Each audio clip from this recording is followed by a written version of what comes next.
ഉൽപ്പത്തി പുസ്തകം 1-ാം അധ്യായം 1-ാം വാക്യം.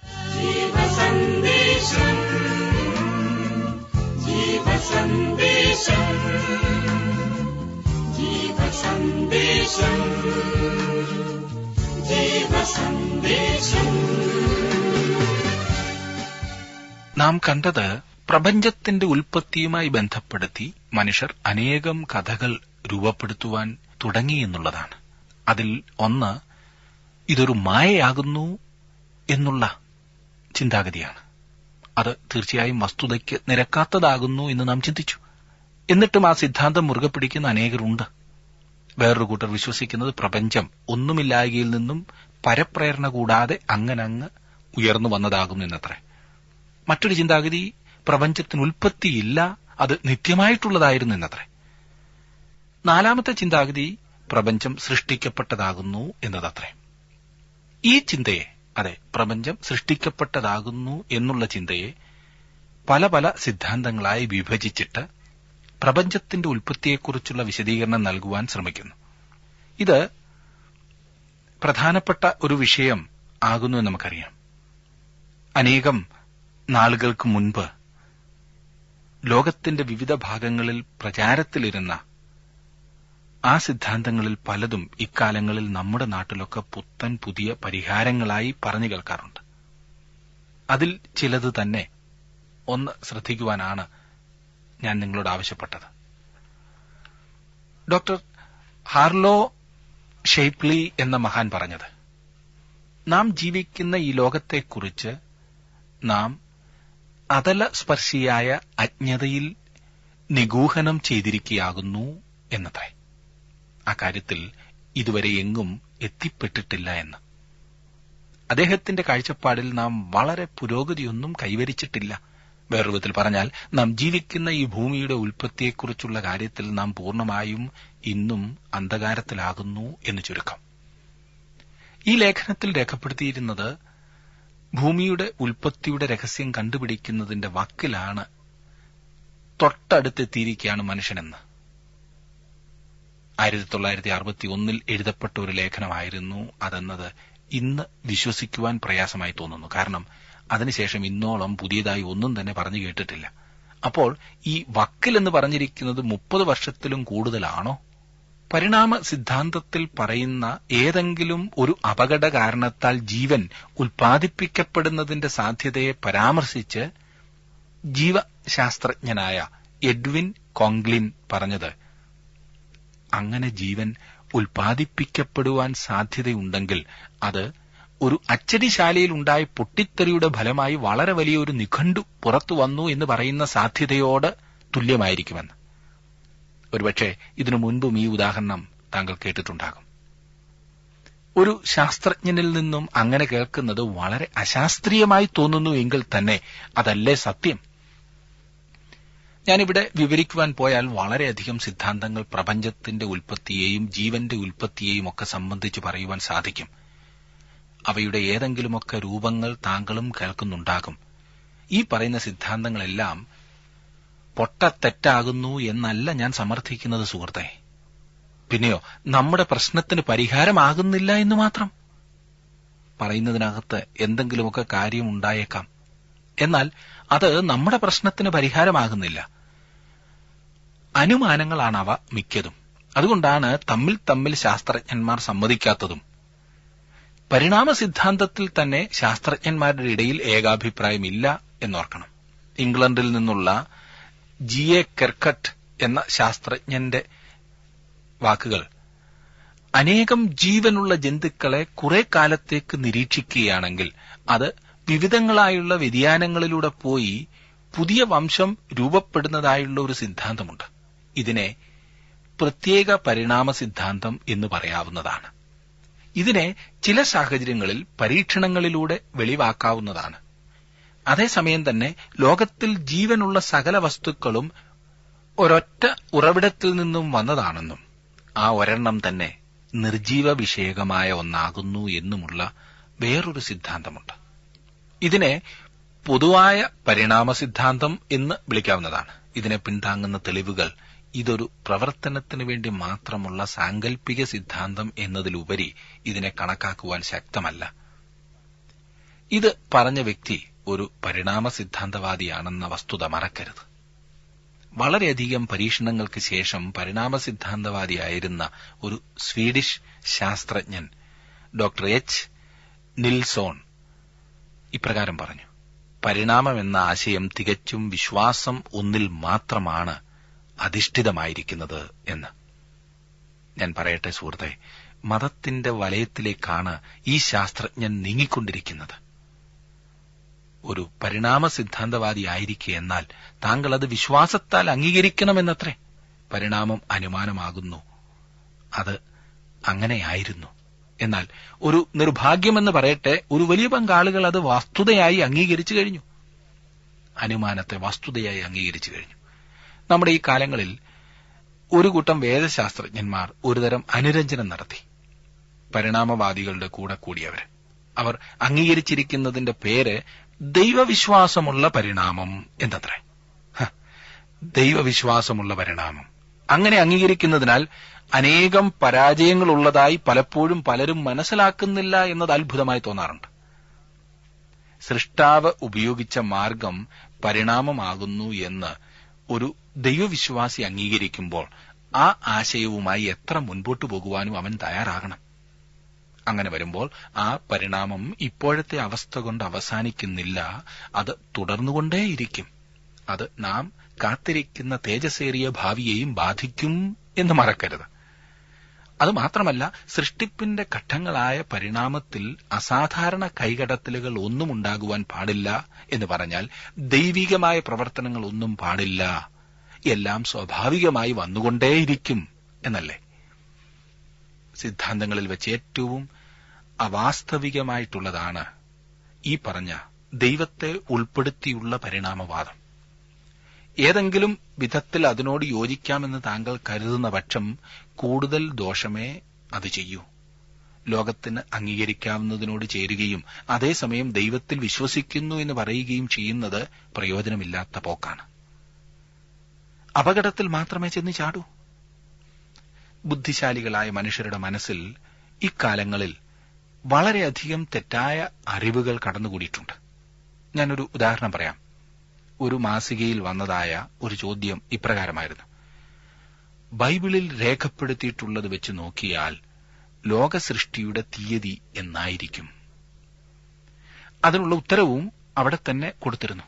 അത് ഇപ്രകാരമായിരുന്നു: BC 404. എത്ര വലിയ ഒരു വിഡ്ഢിത്തരമാകുന്നു ഈ പറഞ്ഞതെന്ന് നിങ്ങൾക്കറിയാമോ? നിങ്ങൾ ഒരുപക്ഷെ ഇങ്ങനെ കണക്ക് കൂട്ടിയിട്ടുണ്ടാകാം. ഇതുപോലെ അനേകം ധാരണകൾ മനുഷ്യൻ വെച്ചു പുലർത്തുന്നുണ്ട്. ഇതെല്ലാം പറയുവാൻ സമയമില്ലല്ലോ. ഈ സിദ്ധാന്തങ്ങളെക്കാളൊക്കെ എന്റെ യുക്തിക്ക് യോജിക്കുന്ന പ്രസ്താവനയാണ്: ആദിയിൽ ദൈവം ആകാശവും ഭൂമിയും സൃഷ്ടിച്ചു. ആരാണ് പ്രപഞ്ചം സൃഷ്ടിച്ചത്? ദൈവം. ഒന്നുമില്ലായ്മയിൽ നിന്നും അവനത് സൃഷ്ടിച്ചു. എപ്പോൾ? എനിക്കറിയില്ല, ആർക്കും അറിയില്ല. ചിലർ പറയും 1 കോടി വർഷം മുൻപ്, വേറെ ചിലർ പറയും 2 കോടി വർഷം മുൻപ്, മറ്റു ചിലർ പറയും 5 കോടി വർഷം മുൻപെന്ന്. ആ പറഞ്ഞതെല്ലാം അനുമാനങ്ങൾ മാത്രമാകുന്നു എന്നത്രേ ഞാൻ പറയുന്നത്.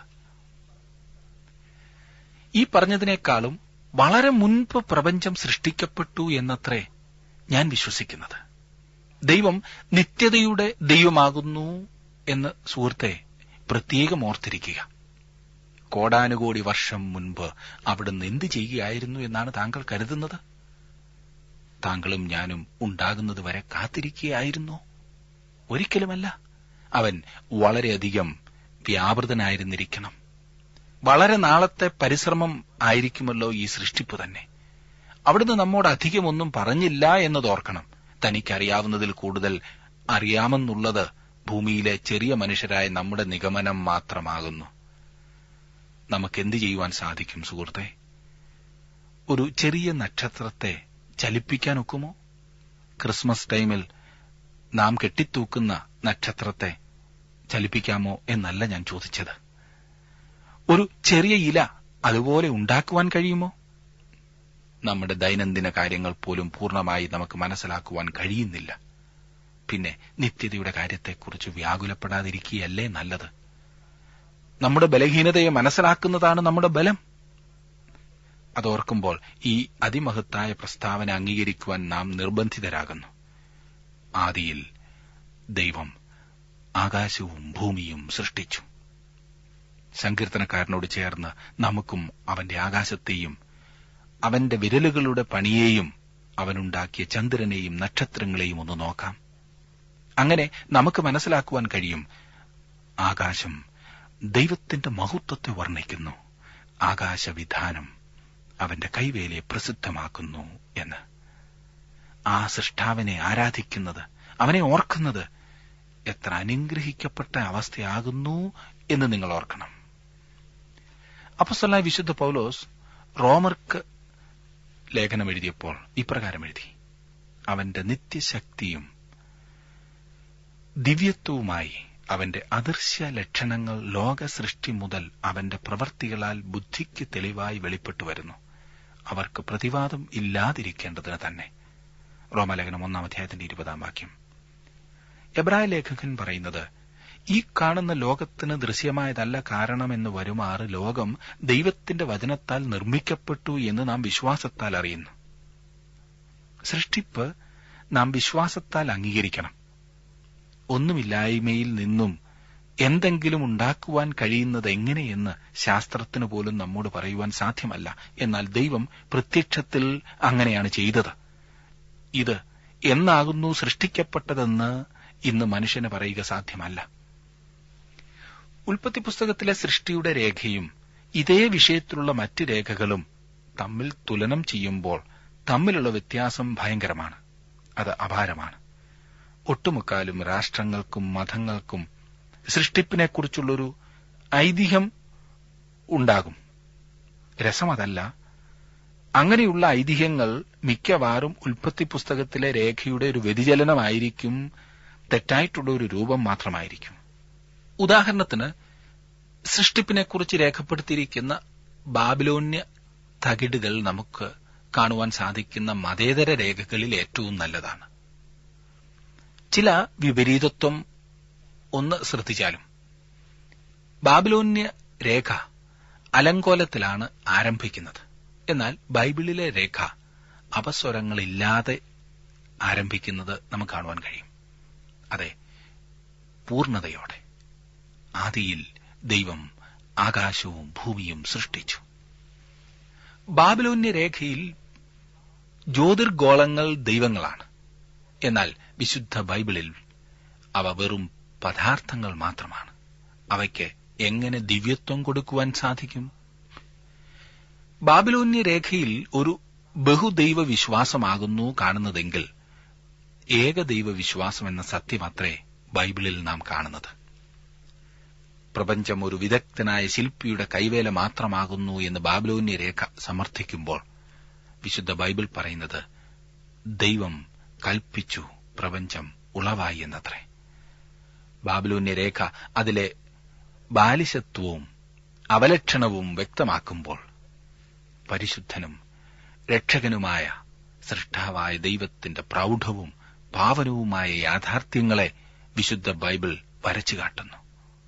അറിയപ്പെട്ട ശാസ്ത്രവുമായി താരതമ്യപ്പെടുത്തുമ്പോൾ ബാബിലോന്യ രേഖകൾ തീർച്ചയായും അതുമായി യോജിക്കാത്തതാണ്. എന്നാൽ യഥാർത്ഥ ശാസ്ത്രവുമായി ബൈബിൾ യോജിച്ചു പോകുന്നു എന്നതാണ് വാസ്തവം. ഇനിയും ഞാൻ പറയുന്നത് ഒന്ന് ശ്രദ്ധിച്ചു കേട്ടാലും, പരിണാമ സിദ്ധാന്തത്തിൽ ഞാൻ വിശ്വസിക്കുന്നില്ല. അതിനെ ഞാൻ തള്ളിക്കളഞ്ഞിരിക്കുന്നു. അതിനകത്ത് അംഗീകരിക്കത്തക്ക ആശയം ഒന്നും ഇല്ലാത്തതിനാലല്ല, പിന്നെയോ പ്രസ്തുത സിദ്ധാന്തം ദൈവത്തെയും ദൈവത്തിന്റെ വെളിപ്പാടുകളെയും അംഗീകരിക്കുന്നില്ല എന്നതാണ്. മനുഷ്യൻ പാപത്തിൽ വീണു എന്നതും പാപമെന്നതൊരു യാഥാർത്ഥ്യമാകുന്നു എന്നുമുള്ളത് പരിണാമ സിദ്ധാന്തം ത്യജിക്കുന്നു എന്ന് മാത്രമല്ല, ക്രിസ്തുവിന്റെ കന്യകാജനനത്തെ അത് എതിർക്കുകയും ചെയ്യുന്നു. അതുകൊണ്ട് എന്റെ എല്ലാ കഴിവുകളും ഉപയോഗിച്ച് ഞാൻ അതിനെ തള്ളിക്കളയുന്നു. പ്രപഞ്ച ഉൽപ്പത്തിയുടെ ഉത്തരം അതാകുന്നു എന്ന് ഞാൻ ഒരു വിധത്തിലും വിശ്വസിക്കുന്നില്ല. പരിണാമത്തിന് കടന്നു ചെല്ലുവാൻ കഴിയാത്തതും പരിഹരിക്കുവാൻ കഴിയാത്തതുമായ 3 അതിപ്രധാന വശങ്ങളുണ്ട്. ഒന്ന്, ഇല്ലായ്മയും ഉണ്മയും തമ്മിലുള്ള വിടവ് നികത്തുവാൻ പരിണാമ സിദ്ധാന്തത്തിന് സാധ്യമല്ല.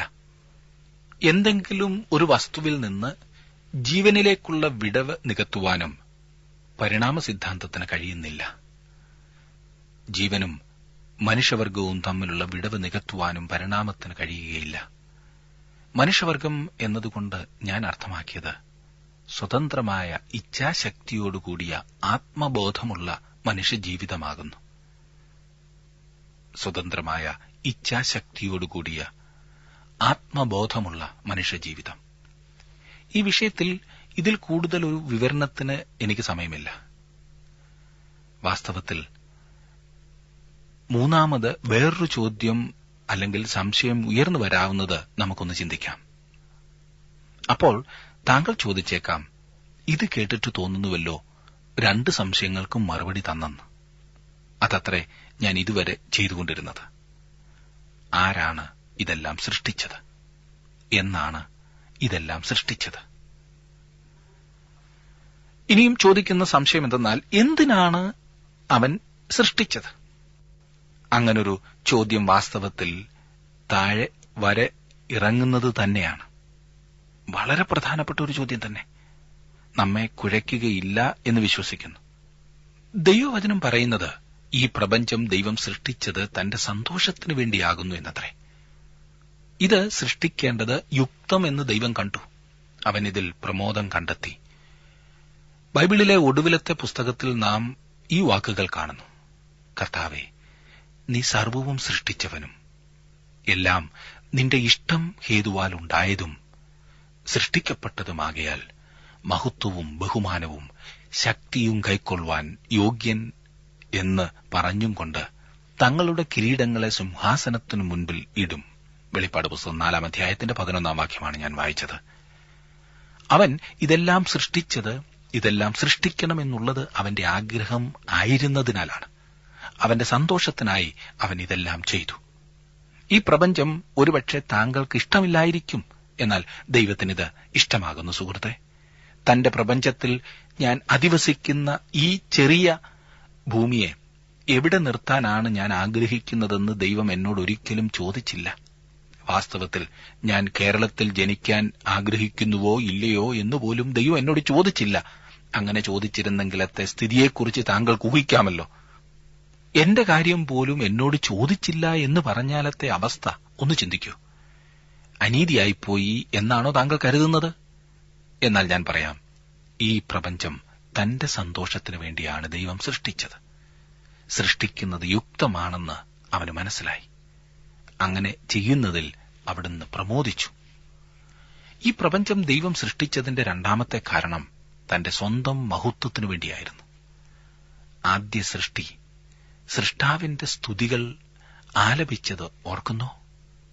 പ്രഭാത നക്ഷത്രങ്ങൾ ഒന്നിച്ചു ഘോഷിച്ചുല്ലസിക്കുകയും ദൈവപുത്രന്മാരെല്ലാം സന്തോഷിച്ചാർക്കുകയും ചെയ്തപ്പോൾ എന്ന ഇയ്യോബിന്റെ പുസ്തകം 38-ാം അധ്യായത്തിന്റെ 6-ാം വാക്യത്തിൽ നാം വായിക്കുന്നു.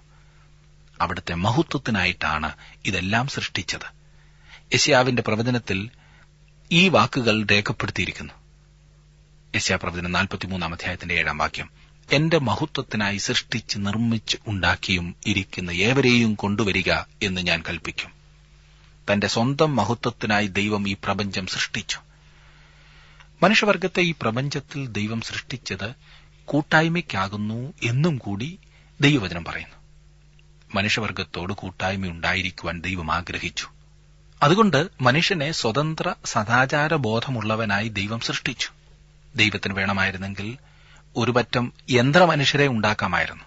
അങ്ങനെയുള്ള ഒരു കൂട്ടം യാന്ത്രിക മനുഷ്യരെ ഉണ്ടാക്കിയിട്ട് ഒരു ബട്ടൺ അമർത്തുമ്പോൾ എല്ലാം ദൈവത്തിന്റെ മുൻപാകെ നമസ്കരിക്കുന്നത് പോലെ ആക്കി തീർക്കരുതായിരുന്നോ? എന്നാൽ അപ്രകാരത്തിലുള്ള ഒരു മനുഷ്യനെ അല്ല ദൈവം ആഗ്രഹിച്ചത്. തന്നെ തെരഞ്ഞെടുക്കുവാനും സ്നേഹിക്കുവാനും ശുശ്രൂഷിക്കുവാനും സ്വാതന്ത്ര്യമുള്ള ഒരു മനുഷ്യനെ അത്രേ ദൈവത്തിന് ആവശ്യം. എന്നെ ശ്രദ്ധിക്കുന്ന പ്രിയ സുഹൃത്തെ, ഇന്ന് നമുക്ക് ചുറ്റുമുള്ള സകല അവിശ്വാസത്തിന്റെയും നടുവിൽ, എല്ലാ ദൈവദൂഷണത്തിന്റെയും മധ്യത്തിൽ, ദൈവത്തോടുള്ള ശത്രുതാ മനോഭാവങ്ങളുടെ ഇടയിൽ ഒരു മനുഷ്യൻ എന്ന നിലയിൽ താങ്കൾക്ക് ചെയ്യാവുന്ന ഏറ്റവും വലിയ സംഗതി എന്തെന്നാൽ കർത്താവായ യേശുക്രിസ്തുവിനെ പരസ്യമായി തെരഞ്ഞെടുക്കുക എന്നതാണ്. താങ്കൾക്കും എനിക്കുമുള്ള ഏറ്റവും മഹത്വകരമായ പദവി എന്തെന്നാൽ സ്വർഗ്ഗത്തിന്റെയും ഭൂമിയുടെയും സൃഷ്ടാവായ സർവശക്തനായ പിതാവായ ദൈവത്തിൽ വിശ്വസിക്കുകയും അവിടുത്തെ പുത്രനായ യേശുക്രിസ്തുവിൽ വിശ്വസിക്കുകയുമാണ്. സ്വാതന്ത്ര്യത്തെക്കുറിച്ച് വളരെയധികം കലവില കൂട്ടുന്ന ഒരു സമൂഹത്തിലാണ് നാം ഇന്ന് ജീവിക്കുന്നത്. പത്രസ്വാതന്ത്ര്യം, സംസാര സ്വാതന്ത്ര്യം, വ്യക്തി സ്വാതന്ത്ര്യം, പിന്നെ എല്ലാത്തിനും സ്വാതന്ത്ര്യം വേണമെന്നല്ലേ വാദം. എന്നാൽ യഥാർത്ഥ സ്വാതന്ത്ര്യം എന്താകുന്നു എന്ന് ഈ പാവങ്ങൾക്ക് ഇതുവരെ അറിയില്ല. അക്കരപ്പച്ച തേടി ഓടുകയല്ലാതെ എങ്ങും എത്തുന്നില്ല. കർത്താവായ യേശുക്രിസ്തുവിനെ രക്ഷകനായി തെരഞ്ഞെടുത്തു കഴിഞ്ഞപ്പോൾ ഞങ്ങൾക്ക് യഥാർത്ഥ സ്വാതന്ത്ര്യം ലഭിച്ചു. ഇനി നമുക്ക് ഉൽപ്പത്തി പുസ്തകത്തിലെ ആദ്യത്തെ വാക്യത്തിലേക്ക് ഒന്നുകൂടി മടങ്ങിവരാം. ആദിയിൽ ദൈവം ആകാശവും ഭൂമിയും സൃഷ്ടിച്ചു. അതിഗംഭീരമായൊരു വാക്യം, അതിമഹത്തായൊരു വാക്യം. വിശുദ്ധ ബൈബിളിലേക്ക് കയറി നടക്കുവാൻ ഉതകുന്ന വാതിലാകുന്നു ഈ വാക്യം എന്നത്ര എന്റെ അഭിപ്രായം. ദൈവമാകുന്നു സൃഷ്ടാവ് എന്ന് താങ്കൾ വിശ്വസിക്കണം. ദൈവത്തിന്റെ അടുത്തേക്ക് വരുന്നവൻ ദൈവമുണ്ടെന്ന് വിശ്വസിക്കണം. ആദിയിൽ ദൈവം ആകാശവും ഭൂമിയും സൃഷ്ടിച്ചു. ആദിയിൽ എന്ന് പറഞ്ഞാൽ താങ്കൾക്ക് തീയതി കുറിക്കുവാൻ കഴിയാത്ത ഒരു ആരംഭമാകുന്നു അത്. കോടിക്കണക്കിന് വർഷങ്ങൾ ഒരുപക്ഷെ താങ്കൾക്ക് കണക്ക് കൂട്ടാവുന്നതാണ്. താങ്കൾ കൃത്യമായിട്ടായിരിക്കും പറയുന്നത്. പക്ഷേ എത്രയാണെന്ന് ആർക്കാണ് അറിയാവുന്നത്? തീർച്ചയായും മനുഷ്യന് അതറിയില്ല. ദൈവം സൃഷ്ടിച്ചു. ബാര എന്ന എബ്രായ പദമാകുന്നു സൃഷ്ടിക്കുക എന്നതിന് ഇവിടെ ഉപയോഗിച്ചിരിക്കുന്നത്. ആ പദത്തിന്റെ അർത്ഥം ഒന്നുമില്ലായ്മയിൽ നിന്നും സൃഷ്ടിക്കുക എന്നത്രേ. ഈ പദം 1-ാം അധ്യായത്തിൽ 3 പ്രാവശ്യം മാത്രം ഉപയോഗിച്ചിട്ടുള്ള കാരണം ഇവിടെ സൃഷ്ടിപ്പിന്റെ 3 പ്രവർത്തനങ്ങളെ രേഖപ്പെടുത്തിയിട്ടുള്ളൂ. ഒന്നാമത്, ഒന്നുമില്ലായ്മയിൽ നിന്നും ചിലതൊക്കെ സൃഷ്ടിക്കുക. ആദിയിൽ ദൈവം ആകാശവും ഭൂമിയും സൃഷ്ടിച്ചു. 2, ജീവന്റെ സൃഷ്ടി. ദൈവം വലിയ തിമിംഗലങ്ങളെയും വെള്ളത്തിൽ കൂട്ടമായി ജനിച്ച് ചരിക്കുന്ന അതത് തരം ജീവജന്തുക്കളെയും അതത് തരം പറവജാതിയെയും സൃഷ്ടിച്ചു എന്ന് 21-ാം വാക്യത്തിൽ കാണുന്നു. അത് എല്ലാ വിധത്തിലുമുള്ള ജന്തുക്കളുടെ ജീവനാണ് കാണിക്കുന്നത്. 3-ാമതായി മനുഷ്യന്റെ സൃഷ്ടി. ഇങ്ങനെ ദൈവം തന്റെ സ്വരൂപത്തിൽ മനുഷ്യനെ സൃഷ്ടിച്ചു എന്ന് 27-ാം വാക്യത്തിൽ കാണുന്നു. ദൈവവിശ്വാസത്തോടെയുള്ള പരിണാമമല്ല ഉത്തരം. അത് ചെയ്യുന്നതെന്തെന്നാൽ മനുഷ്യന്റെ സൃഷ്ടിപ്പിനെക്കുറിച്ച് പറയുന്നതുവരെ സൃഷ്ടിപ്പിന്റെ രേഖ അംഗീകരിച്ചതിന് ശേഷം പറയുകയാണ്. ഏതോ പരിണാമ പ്രക്രിയയുടെ ഫലമത്രേ ആദാമും ഹൗവായുമെന്ന്. ദൈവവിശ്വാസിയായ പരിണാമവാദി ഉൽപ്പത്തി പുസ്തകത്തിൽ പറഞ്ഞിരിക്കുന്ന ദിവസങ്ങളെ ഓരോ കാലഘട്ടങ്ങളായിട്ടാണ് കണക്കാക്കുന്നത്. വളരെ നീണ്ട കാലഘട്ടങ്ങൾ. അങ്ങനെ പറഞ്ഞാൽ പരിണാമം നടന്നു എന്ന് സ്ഥാപിക്കാമല്ലോ. അത് സത്യമാണെന്ന് ഞാൻ വിശ്വസിക്കുന്നില്ല. സന്ധ്യയായി, ഉഷസ്സുമായി, 1-ാം ദിവസം എന്നിങ്ങനെയുള്ള വ്യക്തമായ വേർതിരിക്കൽ സൃഷ്ടിപ്പിന്റെ ഓരോ ദിവസങ്ങൾക്കും നൽകിയിരിക്കുന്നു. അത് നമ്മെ കാണിക്കുന്നത് എന്തെന്നാൽ നീണ്ട കാലഘട്ടങ്ങളെക്കുറിച്ചല്ല ഇവിടെ പറഞ്ഞിരിക്കുന്നത്, പിന്നെയോ 24 മണിക്കൂറുകൾ ഉൾക്കൊണ്ട ദിവസങ്ങളെക്കുറിച്ചാകുന്നു എന്നത്രേ. ഇനിയും ഈ വിഷയത്തിൽ സംശയം വെച്ചുകൊണ്ടിരിക്കേണ്ട കാര്യമില്ലല്ലോ. ദൈവം ആകാശവും ഭൂമിയും സൃഷ്ടിച്ചു. മറ്റ് സൃഷ്ടികളിൽ നിന്നും വേർപെടുത്തിയാണ് ഭൂമിയുടെ സൃഷ്ടിയെക്കുറിച്ച് പറഞ്ഞിരിക്കുന്നത്. അതിനുള്ള കാരണം എന്തായിരിക്കും? മനുഷ്യവർഗത്തിന് അധിവസിക്കുവാനുള്ള സ്ഥലമാണല്ലോ ഭൂമി. താങ്കളും ഞാനും സൃഷ്ടികളാകുന്നു എന്നും ദൈവത്തിന്റെ സൃഷ്ടികളാകുന്നു എന്നും ദൈവത്തിന്റെ സൃഷ്ടികളായതിനാൽ നാം അവനോട് പലതും കടംപെട്ടിട്ടുണ്ട് എന്നും നാം എപ്പോഴും ഓർത്തിരിക്കേണ്ടതാണ്. നമ്മുടെ സൃഷ്ടാവായ ദൈവത്തോട് നാം എത്രമാത്രം വിശ്വസ്തരായിരിക്കേണ്ടതാകുന്നു എന്ന് നാം ഓർക്കണം. സ്നേഹവാനായ പിതാവ് അവിടുന്നാണ്. അവൻ നമ്മെ സൃഷ്ടിച്ചു. അവൻ നമ്മെ പരിപാലിക്കുന്നു. അവിടുന്ന് നമുക്ക് വേണ്ടി സകലവും കരുതി. ഈ വലിയ അറിവാണ് നമ്മുടെ ജീവിതത്തെ സന്തോഷമുള്ളതാക്കി തീർക്കുന്നത്. എന്നെ ശ്രദ്ധിക്കുന്ന പ്രിയ സുഹൃത്തെ, ഇത് വിശ്വസിക്കുവാൻ താങ്കൾക്ക് സാധിക്കുന്നുണ്ടോ? ദൈവം താങ്കളെ അതിനായി സഹായിക്കട്ടെ. ജീവസന്ദേശം ജീവസന്ദേശം ജീവസന്ദേശം ജീവസന്ദേശം ജീവസന്ദേശം